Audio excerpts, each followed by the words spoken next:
BRS ఎక్కడుంది? Komatireddy.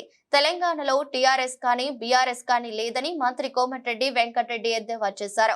BRS ఎప్పుడో బీజేపీలో కలిసిపోయిందని చెప్పారు. హైదరాబాద్ లోని ఈడీ కార్యాలయం ముందు కాంగ్రెస్ ఆధ్వర్యంలో భారీ ధర్నా జరిగింది.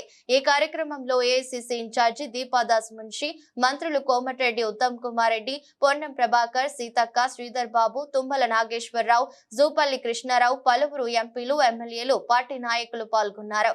ఆదాని మెగా కుంభకోణంపై విచారణ జరపాలని ఈ సందర్భంగా కోమటిరెడ్డి డిమాండ్ చేశారు. సెబీ చైర్పర్సన్ అక్రమాలపై జేపీసీ వేయాలని, ఆమె రాజీనామా చేయాలని అన్నారు. విదేశాల నుంచి నల్లధనం తెస్తామని పేదల ఖాతాలో 15 లక్షలు వేస్తామన్న మోదీ చివరకు 15 పైసలు కూడా వేయలేదని దుయ్యబట్టారు. పేదలను పట్టించుకొని మోదీ ఆదానిని మాత్రం ప్రపంచంలోని ధనవంతుల జాబితాలో చేర్చారని కోమటిరెడ్డి మండిపడ్డారు. రాహుల్ గాంధీ ప్రధాని కాకపోతే ఈ దేశాన్ని నలుగురి చేతుల్లో పెట్టి మోదీ నాశనం చేస్తారని చెప్పారు. తెలంగాణలో బీఆర్ఎస్, బీజేపీ ఒకటయ్యాయని, లేకపోతే కాంగ్రెస్ 14 ఎంపీ సీట్లను గెలుచుకునేదని అన్నారు. ఆదాని ఆస్తులు విపరీతంగా పెరగడంపై న్యాయ విచారణ జరగాలని డిమాండ్ చేశారు.